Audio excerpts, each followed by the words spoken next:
Welcome to the Divorce Podcast, where we explore all aspects of ending relationships, separation, and parenting apart. If your marriage or partnership has ended, or you have friends and family who are separating, this podcast is for you.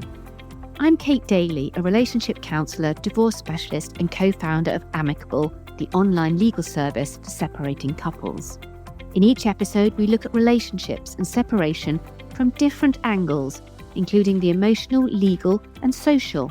I'm joined by experts and special guests who share their own unique stories, experience, and tips, with the goal of helping people end relationships in a kinder and better way. In this episode, I'm joined by comedian Hal Cruttenden, who opens up about his own separation story. Hal talks honestly about how his separation came about and the knock he took to his confidence. We explore what it means to feel lazy versus comfortable in a relationship, and the role friendship plays when a marriage ends. Hal speaks candidly about experiencing infidelity and how that shaped his co-parenting relationship and sense of self. We also get into dating after divorce and learning to enjoy your own company again. Just a quick heads up. In this episode, we discuss poor mental health, including depression, as well as sex, so please listen with care and maybe out of the earshot of children. If you loved this episode, then please subscribe and rate us on your preferred listening platform. Welcome, Hal. Lovely to be here, Kate. Thank you for having me. It's a pleasure, and thank you so much for joining us. I'm really excited to meet you and to talk about your divorce today. So, before we start, maybe if you could just give us a little bit of background, your life up to the point of marriage, divorce, and kids, and what happened. Well, do you know what? I was thinking about this. I think I had sort of settled into being that sort of middle-aged, cliched man of, I was a bit of I don't know, maybe I'm overanalyzing this, but seeing myself sort of getting into middle age, this sort of, middle age spread, getting sort of, a bit of a joke in my marriage, a bit of joke to my friends. I was sorry, it's only because I was just thinking about this morning that I sort of thought, God, I've changed so much because I've sort of become a very different person since my divorce. I would say in 2020, the year before my ex left me, and this was a strange thing, is that in 2020 she said, maybe we should go into separate bedrooms. And that was the most shocking moment of my marriage, because I thought I was in this sort of quite cozy, yes, she loves me, but yes, she thinks I'm a bit of an idiot. And I totally fall into that sort of thing and like many men do, I think men get very lazy in marriage, and I think I had as well. And that sort of blew my mind. I think I sat in my office and stared at the wall for about 8 hours. I literally did nothing. It was really strange. And then about a year later I talked her out of that. I went, look, come on, it'd be fine. But the very fact she was thinking like that was the first time I thought, oh, we're in real danger. And then a year later, in a discussion, then she said, I think we should break up, which, as I said, it wasn't as shocking as what happened the year before. Well, I then had a very emotional day going to tell my kids the day afterwards. They were both at university. And then I had a third section. I had this section where I went, do you know what? Maybe I am quite hard to love. I'm not a very attractive man. I felt I was very low self-esteem. And I felt very guilty about what my job had done to my marriage, because I was away a lot. And actually, like most I was away a lot, but I always felt quite guilty about that. I was always working quite hard I actually did have to work very hard, because my ex, when the kids were tiny, she'd given up work, which I totally understood. She actually got ill trying to work, and also I was away, so she had 2 tiny kids. So there's lots of things I felt guilty about. And I actually had friends going, don't feel guilty. She didn't used to speak of you very nicely or anything. There were so many things I didn't notice. And it wasn't until about 9 months after we'd broken up that, and I can't tell you exactly how, because there's lots of people listening, friends of mine who don't know exactly how, through an anonymous source, I found out that she'd had a long-term affair with somebody for a very long time. Still don't know the exact details of it. I know it started about a third of the way into our marriage, and I think it continued on and off for most of our marriage. I don't know, because I've never had the exact truth. So it sort of has a weird section. So I'm starting off probably seeming a bit all over the place with my explanation there. But I was thinking about lots of things before I came on here and went, oh yes, it's sort of, you just have that year before, and then it actually happened. And then I had sort of 9 months going, and it was going to be quite an amicable divorce. And then you found out I found out I'd been deceived for a very, very long time. And again, I think I'm obviously, as you can tell by the sound of my voice, I'm not a very manly man, but actually I've been a really typical man because I remember first of all thinking, oh, when I first read this, well, got this anonymous thing that told me that that what had happened. I sort of felt, oh, maybe I'm not as bad then. So it was almost like exciting. I was 9 months separated. So I went, oh, I've got a reason. I've got a thing that lets me off the hook of being a bad husband and that I was rubbish, because actually she's leaving me for someone else. But it's really insidious the way it's gradually, it just emerged how much that hit my self-confidence and how much that changed me. It has taken ages to realize. I think I still used to go, oh God, I'm really, very insecure in other relationships I've had, very, quite skittish in a way that I never was before. But also, I don't know. I always think in other relationships, I also was a bit lungy. I was almost desperate for a new wife, a new partner for a few years. And I think that's now passing. I've got over a lot. Still think I'm in the process of getting through things. That's why I'm not a great expert for this podcast because I still think I'm in the middle of it. You could Well, probably have me that's back it. in That's 4 years so, and I'll go, but I was an idiot then, Kate. I knew that's so nothing. interesting, though, isn't it? Because as you're talking, you are beautifully demonstrating that having a nice, clear, crisp, clean narrative isn't something that happens when you're going through a divorce. It is messy. There are lots of different thoughts that come into your head about why this has happened or whether you should have seen it or whether it was to do with your job or the affair or whatever. But ultimately, it's a process that's unfolding in real life, in real time, isn't it? So you're right. If you come on the podcast again in 4 years' time, obviously we'd love to have you. It will sound like a very different story. And that doesn't mean this one's not right now. It's just showing the kind of the thought process in real time. I mean, you did mention a couple of things there that I just wanted to unpick as well. So do you think there's a difference because you use the word lazy and comfortable almost interchangeably? But is there a difference between being, and I'm not going to say it's a man thing because that will get me lots of negative reaction. I'm going to say it's a person thing. Is there a difference between being a lazy person in a relationship and being comfortable in a relationship, do you think? I don't know. I mean, I don't mean physically lazy in terms of I was like my dad and did absolutely Yeah, nothing around no, the I house and mean things like that. emotionally Oh, lazy. So is yes. emotionally lazy and comfortable, are they the same or are they different? I think there's a laziness. The laziness comes from, I think I offloaded, like many men do, I offloaded my emotional life onto my wife. I do think that. I think I went, you're the only person I'm going to share everything with.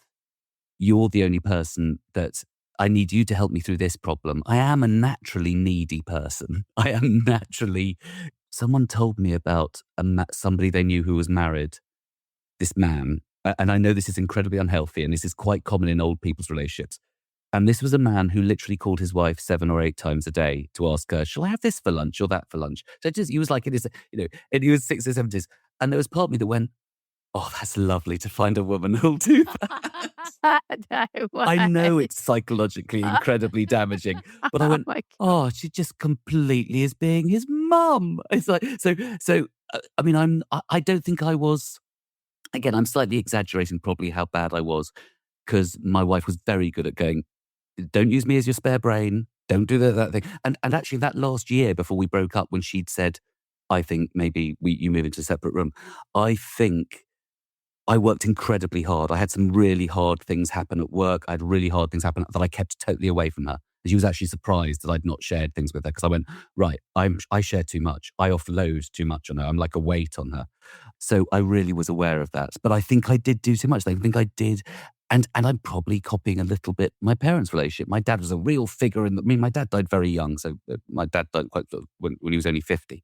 But the feeling I had was my mum was really this strength behind this man. She was, and I think I saw that and sort of probably had that in my mind. Oh, that my wife was going to be my support, and also I mean, it's the awful thing you do when you become a sort of 1950s couple. When she gave up work and she did odds and ends, but I was the big money earner, and that was a huge stress on me at the time. I mean, she had a great job, she'd given up, and it did put me under huge stress. It also, it made me work so hard. known as, I mean, I don't want to show off, I've mentioned this in other podcasts, but doing 5 gigs in one night in London, running around doing different comedy clubs, is known as doing a Hal Cruttenden. Because 20 years ago, I would literally pack in work and I would be working so much because I was so worried about money. So I did, but we became that classic thing. But the man goes, "Oh, I'm worrying about money. I've got this." And she's going, "Yeah, but how many times do I have to go?" Yeah, she has, how many, and she was someone who really needed attention. She loves being a part, belle of the ball. She's a real, very, just socially. I mean, it's what I love about her as a person is that she was socially so fantastic. She'd go out, she'd just be chatty and all that, and she was having to do that a lot by herself because I've got to do a gig tonight. It's a very tough job to be married to, Yeah, and being a it's comic. lonely. It must be very lonely. Mm. But do you think that's about how men and women have different friendships as well? So do you think, we talk quite a bit on this podcast about men not having the same social network, social support, and therefore everything does get channeled through a partner, whereas women tend to have more diverse social networks, and therefore they will talk to their friends about divorce and separation, and so it's not as intense. Absolutely. I mean, I had friends. I still have, I mean, tomorrow night I'm going out for a drink with my friend who lives around the corner. But until my divorce, no one knew anything about problems in my marriage. I think I might have told one friend the year before we broke up that we'd had this moment. And then I kind of brushed it off when he next asked, going, "How are things?" And I went, "Oh, it's fine, it's fine." Because I felt, because you basically make too many men do this thing of having, it's not that their wife is their best friend, which is a nice thing to say. It's their only really intimate friend that they really can share everything with. And I don't know, again, I've not read enough psychology books, and I always, whenever I'm having this conversation, I always go, I like to pontificate on things, but I think it's to do with competition. I think it's to do with not wanting to be seen as vulnerable, not wanting to. You feel like am I being slightly disloyal to my wife by bringing up my marriage with a friend? I'm letting them know about something that she might not want Whereas I shared. pretty much Um, promise you women do not have that same feeling. We talk about yes, you all and the time. exactly. And I know my wife absolutely talked to everybody because since then I've met friends who've gone, "Oh, yes, we were having a terrible time, weren't you?" About 5 years in. And I went, "Were we?" I mean, literally friends. I don't, so there was a lot of chat. I have got better male friends now. I still think, I don't know. I still don't know if I got married again, if I was in a very long, intense relationship again, whether I would still share everything with another friend. I might do. But I also think I might slip into the whole thing, go, "Well, my best friend is the person I'm with." So I think it's just, women are so much better at being empathetic. And again, this is huge generalizations. I have one of my best friends is a woman from drama school, and who I've been friends with for 30 years, 35 years. And she probably hears the most of what I'll share with people because she's a woman. And yet, men are trying so hard, aren't they? We are doing that, "Mate, do you want to talk about it?" All those sort of chatty ads, and you go, "Oh, we're just so bad at it. We're just not." I mean, especially my generation. I think the younger generation. I think this is all improving. I was sent to all boys private schools where, oh my God, I remember every single time the 3 times I cried at school as a little boy. They'll just go, "You do not do that." So you learn that you're shutting off part of yourself in male environments. So I think men are just, we are just Just very they're bad at it. So, playing catch up, aren't you? That's the thing. I think you're right. The average age of a divorce, if you're a man, is about 44, and if you're a woman, it's about 42. So even the generation who are now divorcing, there's been a massive rise in 50 plus divorces as well. So that generation, as you say, our generation, are people who've grown up in a different kind of zeitgeist to what we have now. The people coming through, I think, will be different. And I think they will treat it in a different way. But do you think right now, do you think you and your wife, or men, I'm going to say men and women, but it's kind of you and your wife, did you approach the divorce in a different way as well? So obviously the build up was different because there's an instigator and there's somebody who's hearing the news. So you're on different kind of emotional journeys from that perspective. But then once you got into the nuts and bolts of it, well, did you have a different way of handling it, do you think?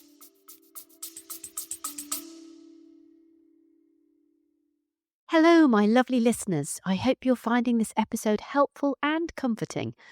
I just wanted to take a moment to share some news. I've written a book and it's called Amicable Divorce.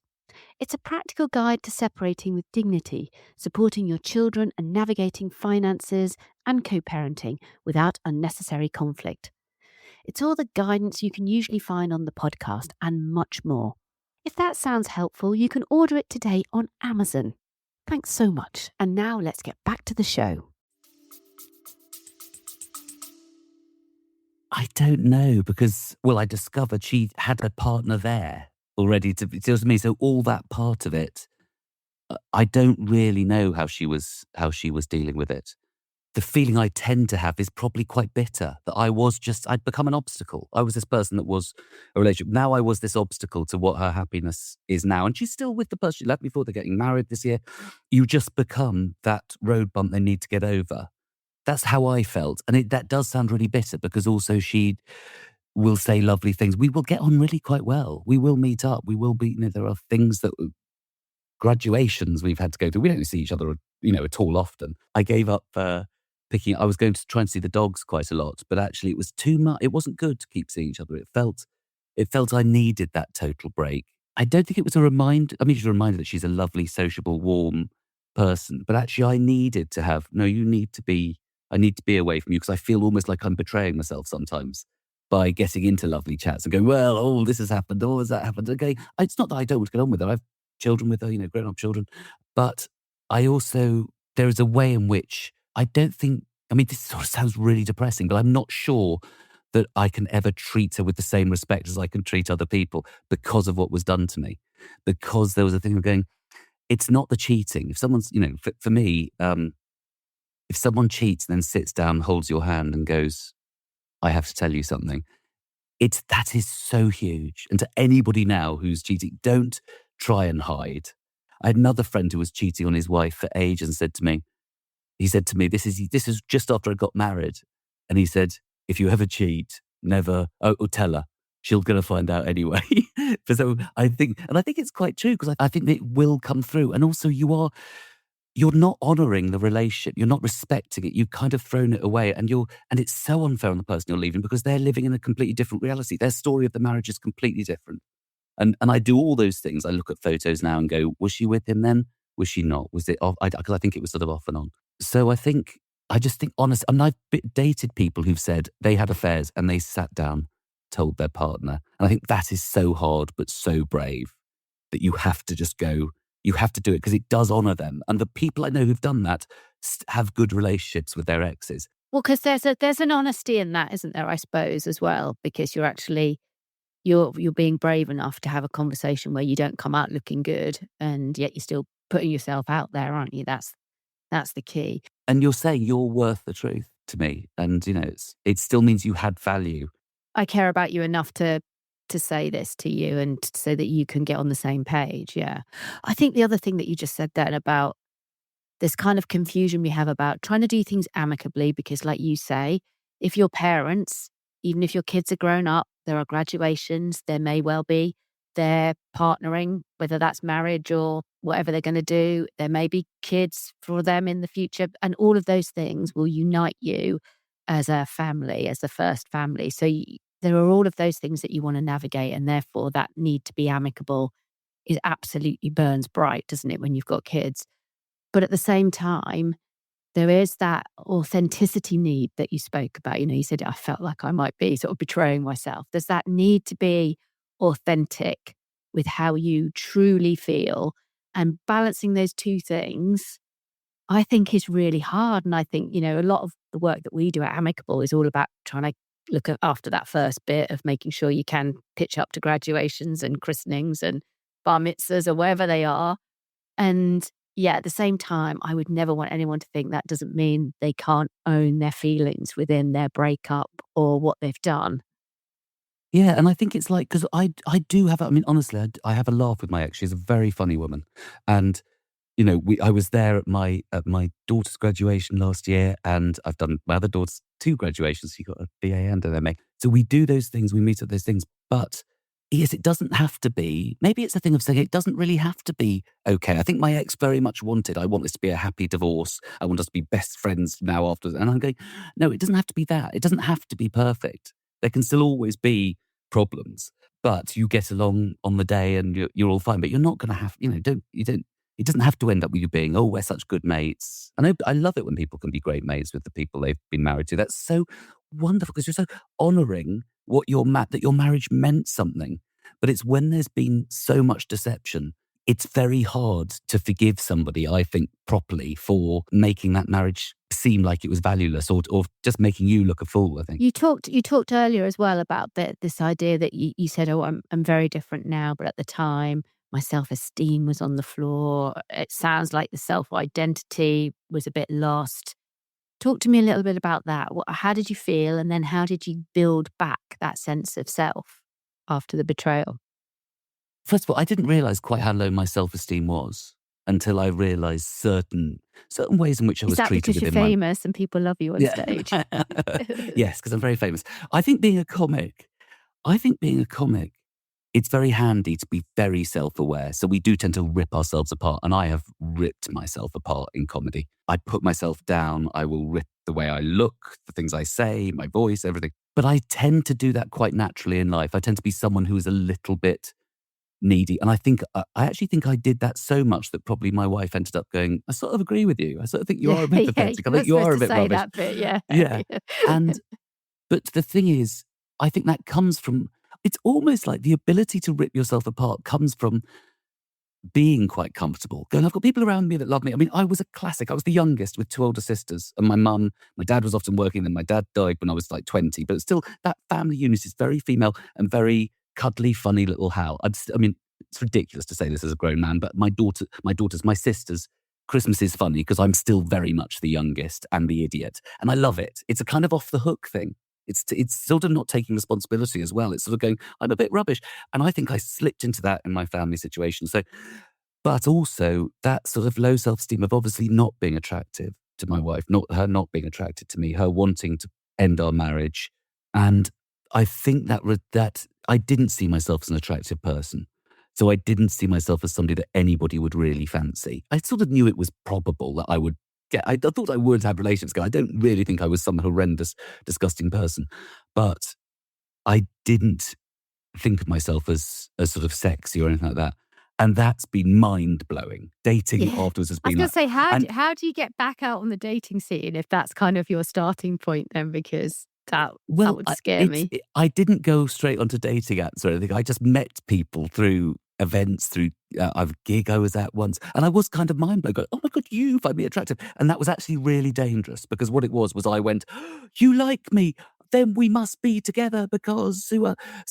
and forcing things that weren't right into being right because I think there's part of me wanted to desperately move straight into a relationship, even though I talked about no. When everyone would say you've got a time being alone, and the truth is I haven't had a lot of time being alone for the last 4.5 years. I've found it, which sounds cocky, and it's not. I don't think it's a fame thing because I don't think I'm famous enough. Someone said this to me. It's not that I'm famous enough for women to go, oh my God, it's Hal Cruttenden. I want to go. He's on the shelf. Let's run. Yes, it's bad. But I mean, someone laughed with me about comedians. I was with this young comic, Darren Harriot's lovely guy. And he's like mid-30s, gorgeous looking guy. And I was sitting with him at a gig and he went, so you're dating girl? I went, yeah, it's been amazing. Women, I can't believe that the women I've gone out with, the gorgeous women. And I went, I don't think it's the same thing. Is it being a comedian? And he went, have you just worked this out, mate? I mean, he is always seems to have, but I've done a lot of dating, which has been lovely, and probably for the too much early on that was sort of like, oh yes, save me, and I've probably done quite a bit of damage. I've been quite narcissistic. I've been quite love bomby. When I look at narcissists, I go, I'm a sort of narcissist, but I'm aware of it. Is there a name for that? Does that make it better? Yeah. I know, exactly. But so I was a bit love bombing. I was sort of with people and crazy about them because I wanted to tie them into feeling the same about me. And I sat back and went, oh, you're really insecure. You're really scared. And I think that, and it took me ages to realize that I was scared. I did not want to be hurt again. So I did an awful lot of, love bombing and then go, oh no, I'm not sure about this. 3 months later, and too much of that. And so I think Yeah, so that's been really bad. Even though I've met lovely women. When people go, "What are your terrible dating stories?" I've not had terrible dating stories, and I'm not doing this to suck up to women and become one of those creepy, what's the creepy male feminists? But when you hear the stories of what men get up to, compared to the women I've dated who've been so nice and so balanced and so fair and have done a lot of listening to me going, "Oh, I've been through this and look what's happened in my life." I've been on nearly all of your dates then, because I'm sitting here thinking, oh, yeah, okay, there's been a few men where it's just been too intense too quickly, and quite a few dates where I've literally sat and nodded along and smiled politely as they've given me their whole life story. So, Because I do talk too much about myself. I do it for a job, but do realise there are loads of men who really are not aware how much they do it. And obviously on podcasts, I'm terrible because I'm being asked to. It's like, oh, yay! no, But, you're allowed to here. This is by yeah, invitation. I'm not going to slag you off behind your back in the next episode. You don't need to worry. exactly. Yeah. Exactly. But it is, yes, it's quite, there are just loads of ways in which I've been a bit of a typical man. And I do think, yeah, so I think that feeling of worthlessness, which I knew, of course you can only find it through yourself, but I absolutely was looking for somebody else to provide it. I was looking for somebody else to come and go, "Oh, Hal, you're amazing. I want to be with you forever. I just want to look after you emotionally, unload all your problems on me. I'll take off where your wife, and all that." So I think I've really realized how so much of and it's so satisfying when it comes from yourself. I'm so against, I've been always all my life sort of kind of can't bear those people that go, "Yeah, I go to the gym, I keep myself in great shape, I'm really positive about myself, and I love myself, and I hug myself, and I do this thing." And the last time, I do hug myself now. I think when I started doing comedy, I used to hug myself. I was like in my 20s, and we're going, "You're so brave," and give myself a hug. But it is when you're under pressure that you realize how much you have to do a lot of cuddling yourself. Well, And self-scaffolding, definitely. Yeah, that's it. mm, Because ultimately, you come into the world alone. You're going to die alone in some way, shape, or form. So, I kind of think you've got to be able to be alone. And it's precious being alone. So, it's a choice to be with somebody rather than the default of where you need to be. I always think of it if you look at it that way.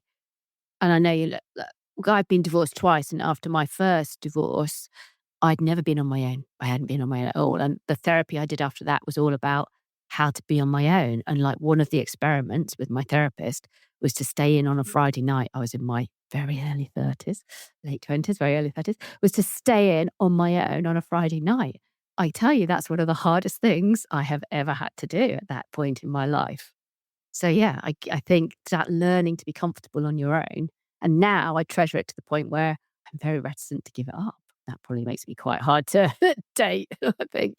again, it's something women are better at because my mum did it. My mum was 51 when my dad died. She was 51 and she never dated anybody. But now that's not necessarily a great thing because I think it was probably quite scary in the 1990s suddenly to be 51 and by herself. And my grandmother had got divorced during the Second World War, and she never, I think she had the odd date, I'm not sure, but all the time I knew my grandmother, she was alone. So I looked at these people and went, how do they do it? How do they do properly being alone? And to be honest with you, I think I could, but I'm still not properly alone because I am in a relationship now. We're taking it very slowly, but so I'm sort of going, yes, I can be alone. I think I really could be alone. I think I really could. But going, how much have you really done it though? How much have you done? I've done bits of being alone, but there's people, there's women I've dated on and off. There's been situationships. That comfort, there's constantly someone going, "You're okay. Oh, you want to sleep with someone tonight? I will," so that sounds really brutal, but, turn off now, daughters, if you're listening. But, but that thing of having someone always there. I'm beginning to see how my mum did it, I think. And I think when I first got divorced, could I do that? I'm going, there's no way I can envisage a future alone. But there's also so much freedom. I mean, because I'm in a relationship at the moment that we'd been at before and now we're going back. And we are both so busy. We see each other about once a week, if that, once, twice, possibly. We're incredibly busy. So my life is very much not with someone. And the other thing in which I'm not really being alone is I have two daughters, grown-up daughters, living with me most of the time. So so I've got My friends. commiserations. Yeah, no, but it's actually brilliant. I keep going, "Hey, I'm alone," going, "You're not really," and they're incredibly lovely to live with, my daughters. I mean, literally lovely. There will be things like, dinner maid. I'm going, oh my God, you've grown up. But no, obviously they're 23 and 25. But so I'm not really living the alone thing, but I can envisage that thing of if the relationship I'm now doesn't work out, which I hope it will, but if it doesn't, I think I'm beginning to see how emotionally I can be alone, how you can do it. When I actually think, when I was first divorced, I thought I was thinking I could be alone and then going, that you do need someone. And the weird thing is I lead quite a lonely life in terms of I'm often on tour, I'm often away, I'm often in, most Premier months inns in all the major yes, towns and cities in the exactly. UK. I know them all. No, but so I'm literally 3 or 4 nights a month, I would say I'm away. So or I'm traveling long distances to do things. So and I don't mind that. But I realized the pain was when I was divorced of going, I didn't mind being away because I knew there was the family and everything was waiting for me at home. And my wife was there at home and my unit was there. And suddenly I'm in hotels going, this isn't that different to the rest of your life, is it? And that was a sudden, oh, you are quite alone. But there's such freedom to being by yourself as well. It is fantastic. And you sort of feel like you get to know yourself better. You don't get defined by anybody apart from yourself, really. And do you think it's different? So when you date and you form relationships and in your 50s, do you actually learn any lessons from being younger and wiser, and as you've grown, you've become wiser? Or do you think you just make the same mistakes in a different format? I have such vague memories of dating in my 20s. I had quite a hard time finding either people fancied me and I didn't fancy them, or I fancied someone and they didn't fancy me. I had quite a big relationship in my sort of mid-20s, and then I hadn't really been in a big relationship for about 2 or 3 years when I met my wife, and I was turning 30 then. And it's just the amount of relationships I've had now of varying length is so much more than in my 20s, which I know it sounds like a creepy showing off man going, yeah, a lot of ladies, but it's really not. There's been so many people I've liked who've liked me, and that I've gone, oh, it's not that so it's been so much easier to meet people, and it's made me realize, well, if you'd been someone who was more successful in your 20s, you would have behaved quite badly, as I have. I mean, I haven't behaved badly. I've never, I'm not cheated on people, but I've said I really care about people. I've said I love you to too many people and then left Right. them. Yeah, Do you know what I mean? And then left them a yeah, few weeks later. yeah. And I was certainly at the beginning, I did. I certainly said I love you to about I don't know, but I was so intensely thinking, um, this is it, because I was so incredibly excited by people that were finding me attractive. I think I was coming from such a low point, and now I'm just, yeah, I've learned masses through that. I've learned, I think, a lot about just being responsible. I totally understand why people take it slowly. I mean, I literally used to watch films where people go, but she fancies him and he fancies her, and this is complicated. Why is it complicated? Just Yeah, get together. just Because that get was what it was like in together. my, Yeah, yeah, exactly. Yeah, yeah, in yeah. my 20s, it was that easy going, no. But in our 50s, there's so much baggage, there's so much will this work? What will, is this person right for me? Am I the right person for them? Are we, you know, going to be able to make this work on a sort of day-to-day level? There's so much baggage in our life in our 50s. But I think as well, you're kind of at that stage, you know that you can feel very intensely about somebody in the first few weeks or months of a relationship. And you also know that that isn't necessarily going to last. So you can ride it and enjoy it once you get the hang of it without committing yourself to it totally. And therefore, as you say, stringing people along or letting people down or giving them the wrong impression. And I think when you do start dating again, it takes you a little while to remember that, and you're so unused to feeling that first flush of anything. You say, well, this must be real. This must be it. Must have what I must have been feeling when I first met my husband or wife or whatever. And I think it takes you a few goes at it, doesn't it? Before you're like, oh, okay, this is just that first flush feeling. I don't need to go all in on this feeling. I can see how whether it lasts, whether this thing I find totally adorable at the moment won't just irritate the shit out of me in another 2 months or 2 weeks, and that kind of thing, isn't it? And The strange thing is, though, that kind of thunderbolt relationship going, oh, you're crazy, is how I got married. I married my wife 5.5 months after meeting. We had our first kid, Martha, a year and 10 days after we first met. She was pregnant like 3 or 4 months after we got together. So it's like, so we were bang. And we were crazy people. We were like, I love you. This is going to work. I want babies with you. I want to get married with you. And I sort of took that, I think, into my dating life afterwards of going, yeah. And it's such a trap to the other person because you're trying to tie them down. You're trying to get them in the same zone as you so that almost it's getting you in control.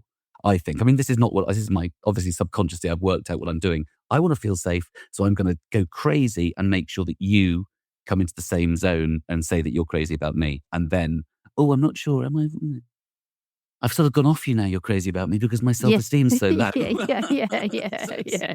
In just a minute, I'm going to ask you how to share your advice to anyone listening about, how you get through one of life's toughest moments. But just before I do that, if you're listening to this and this episode has given you a bit of clarity or comfort or just a tip that's made things feel a little bit more manageable, then please make sure to follow the Divorce Podcast on your favorite podcast app.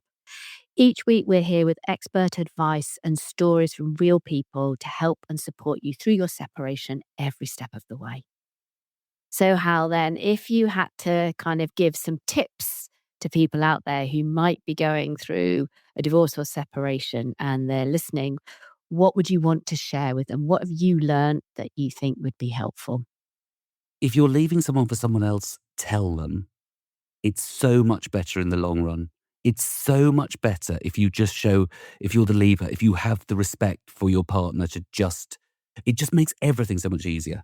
I also think if you're a man, please be aware I know if women do this, obviously, I'm so sorry, I'm doing men, women, but I'm so much in my experience.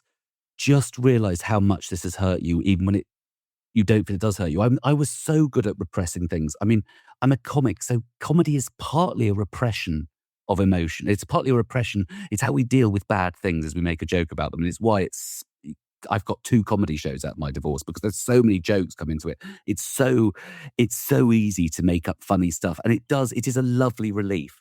But own it. Realize I definitely, without realizing it, I've had the worst depression. I thought I'm an artist. I started as an actor and became a stand-up. I thought I knew about depression. I was always like really messed up. I've had some of my worst depressive moments since this. It hit me in ways I didn't realize. I've never had that thing of, and it was one time I was alone and actually, I've never been so depressed I had to be with people. I think I'd just spent Christmas with my sister. My kids were with my ex. And I had a day in my house, a night in my house where I went, I've got to go back to my sister's. I can't, I'm so down. So it was depression like I'd never known. I'm not saying this is going to happen to everybody, but that's about not dealing with how much this is hurting you. And this was a year and a half after we'd broken up. This realization of going, I do need to go to therapy and talk to someone about everything that's going on. So just be aware how hard it's going to be. And also just be aware that it's so annoying when all you want to do after a long marriage is go and sleep with someone else because you're divorced and you go, I want to know what it's like I'm going to have sex with someone else. And it is, let's not admit how incredibly exciting that is when you've been in a long marriage. You're going, oh my God. You're scared, you're excited, you're everything. But you are probably going to have to work through this, get your head around it by yourself. No one is going to save you unless you do meet the magic. If you are the sort of man who wants to be with a woman who tells you what to eat and you phone her 8 times a day and she becomes your mum, and that works for you and it works for her, that's fine. But you are going to have to find the strength from within yourself. And it's so rewarding. We're like the royal family. Me and my sisters have all been divorced. And my middle sister was, I think Edward still isn't divorced, the royal family. My middle sister was divorced many years ago. She's much younger. And she was the one that said to me, you're really going to grow through this. And it sounds like such psycho babble nonsense. But she said, you are going to grow. You're going to change so much. You're going to find out so much about yourself. And she went through a divorce in her early 30s. And she said, you're really going to learn so much about yourself. And that's so true. I'm so much more aware of who I am as a person and feel stronger and resilient and different. But obviously I'm older as well. So, so maybe that would have happened anyway within the marriage. But there was a way in which the dysfunction of my marriage had made me become somebody that wasn't the best version of me. And I'm never going to find the best version of me, but, I'm more on the road to being more honest about who I am now. And it definitely sounds like, talking to you, it sounds like it's a real revelation. It feels like you're engaged and you've woken up and you're there and you're, like you say, you might not get everything right, that you might have those moments of slipping back into wanting the 7 phone calls a day, but ultimately you can see Can I it. just point out, I was never that person. I was Okay, never all calling right. my wife 7 times a day. But also that thing of I like going, the way you admire it though. well, it just would Whereas be, to me, I'm wouldn't it just kinda like, be, "Oh my God." I'm being really dark here. It would be lovely to marry your mum, but a version of your That's a whole mum, 'nother podcast. that's You're not I going need so there. much therapy still. But I also think that age thing of, because I was 52, I'm now 56. And you do go, "Oh, why did this have to happen now?" And it does, you have maybe you made a mistake, maybe it would have been better if we'd broken up in our 30s. Um, I don't think it would be better in terms of my kids, because I got to be with my kids through all this, a All roads lead to and here, don't they, ultimately? You can exactly. only deal with the present you've got in front of you. Yeah, and also just it's really exciting to be living this life in your 50s. 50s is not meant to be exciting.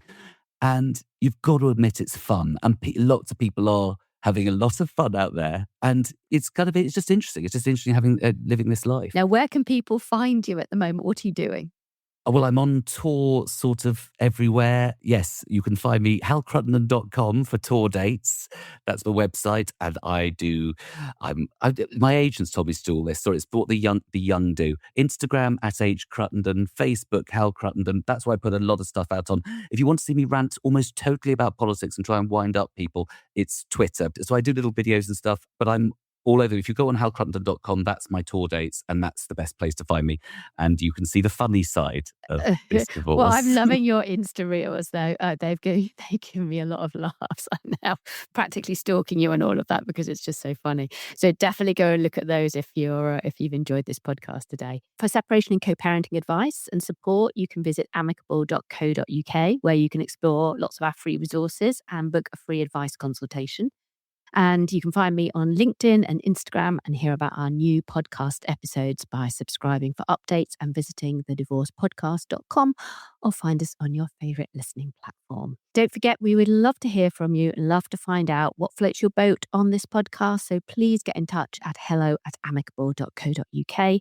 And the topics you ask us about and bring up might just form the next part of our episode. So we look forward to hearing from you. Hal, it's been an absolute delight talking to you this afternoon. Thank you so much for joining me and being so candid and sharing your divorce story with us. Thank you, Kate. Loved it. Thank you.